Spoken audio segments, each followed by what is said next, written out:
Top stories of the week. The government strikes a peace deal in Swat. Never has victory tasted so much like surrender. And Israel finally settles on a new prime minister. Palestinians brace for more of the same. Also, author Daniel Mohyuddin talks to me about his first collection of short stories. I love short stories because I can finish them in the bathroom. This is News Weekly, and I have a peace deal for you.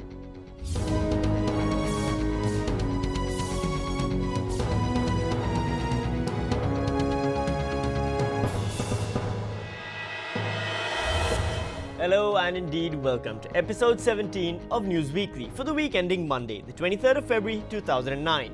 I am and remain Sami Shah. Are you unhappy with the way the government runs things in your town or city? Do you think you can do a better job? And do you have several thousand armed men who will commit random acts of violence and mayhem to further your agenda? Well, if so, the government has a deal for you.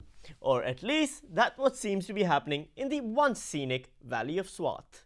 Imagine if we gave up any part of this country, any part at all, to terrorists. Well, that appears to be happening in Pakistan, where the government has cut a deal with the Taliban, allowing Islamic law or Sharia law to be enforced in the northern part of the country near the Afghan border. This after Taliban militants led a grisly campaign of attacks, including beheadings, kidnappings, and the destruction of dozens of girls' schools. Last week, the government and the Tehreek-e-Nafaz-e-Shariat-e-Mohammadi reached an understanding about promulgating Sharia, termed Nizam-e-Adl regulation, in the Malakand region. The mood here is one of success. The fighting here has finished and peace is here. The Taliban and the police, everyone are now like brothers. Yes, brothers. Brothers who are constantly on the verge of shooting each other to resolve the next family dispute. So actually, a lot like most family setups then. Now, while the details of the peace agreement and the Sharia law implementation still need to be finalized, the Western world has reacted to this information quite optimistically. What?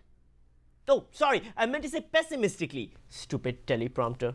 So, conceding and appeasing the Taliban up there is, in my view, and in view of many of the analysts who we've just been talking to tonight, very dangerous, and it doesn't work. Well, now the Pakistani Taliban, they're essentially in control of Swat. Honestly, is there no one who can put a positive spin on this? It can't be all bad, right? I mean, the government must know what it's doing, right? What I said was there are reconcilables and there are irreconcilables. And I categorized these people who are beheading people, who are bombing schools, right? You did talk about reconcilable elements of the Taliban, and that they are your words, and I wonder how you would know. How you would know who is involved, who is reconcilable, who is irreconcilable. Does it not appear to be appeasement? We know because we interact with the elected representatives of FATA. There, see? We are going to talk to this guy and not to that guy. This plan is foolproof. But Shah Mahmood Qureshi makes a good point. The government is only talking to the people in the region who it can trust. President Zardari says it's an interim arrangement while they stabilize the situation. He doesn't disagree that the people who are running SWAT now are murderous thugs and militants.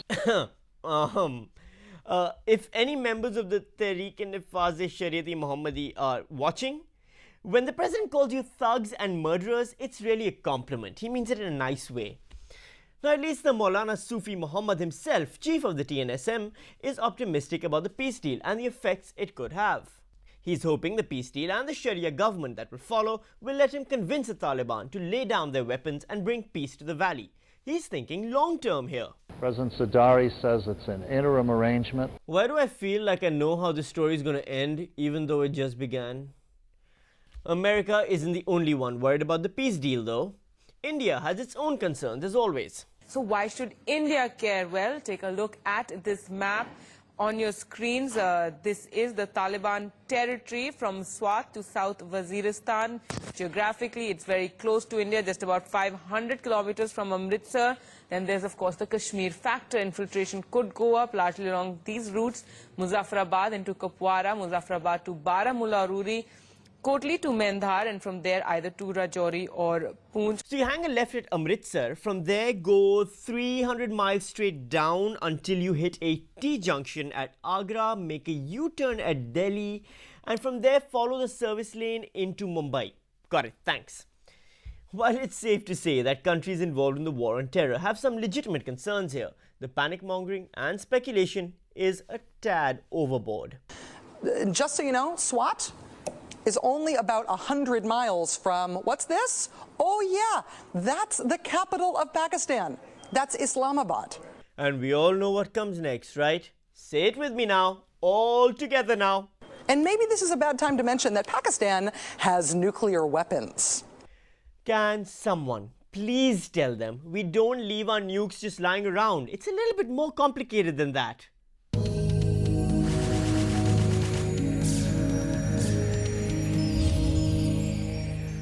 It's been 3 months since the attack on Mumbai, and things have finally seemed to be settling down between Pakistan and India. No, really, they are. Even Pranab Mukherjee is almost sort of being friendly again. Sort of. Sometimes in our anxiety we may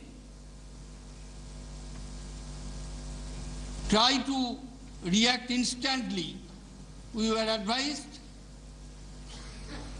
why can't we retaliate? The way some countries are doing, I would not like to mention the name of the country. But we are opposed to that.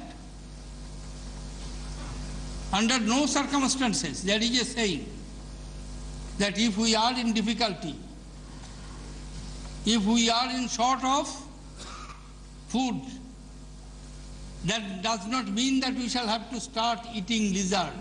Yes, why eat lizard when you can drink a can of cow urine instead? Bovinity, so you don't have to eat lizards.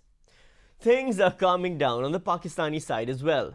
Now that we are involved in the nitty-gritty of the investigation, we can go back to being our usual confused, contradictory selves. India अब उनकी ख्वाहिश है कि हमारी जो law enforcement जो खसूसन FIA जो है उसकी टीम है तो वो फर्दर इंफॉर्मेशन शेयर करने के लिए वो हिंदुस्तान का दौरा करे. Simple enough, right? Well, not when the government is involved.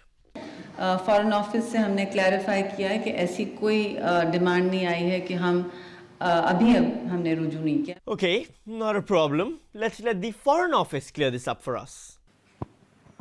I do not think that our Prime Minister said that. He said that we would like to send an FIA team to India. Once more, for posterity's sake.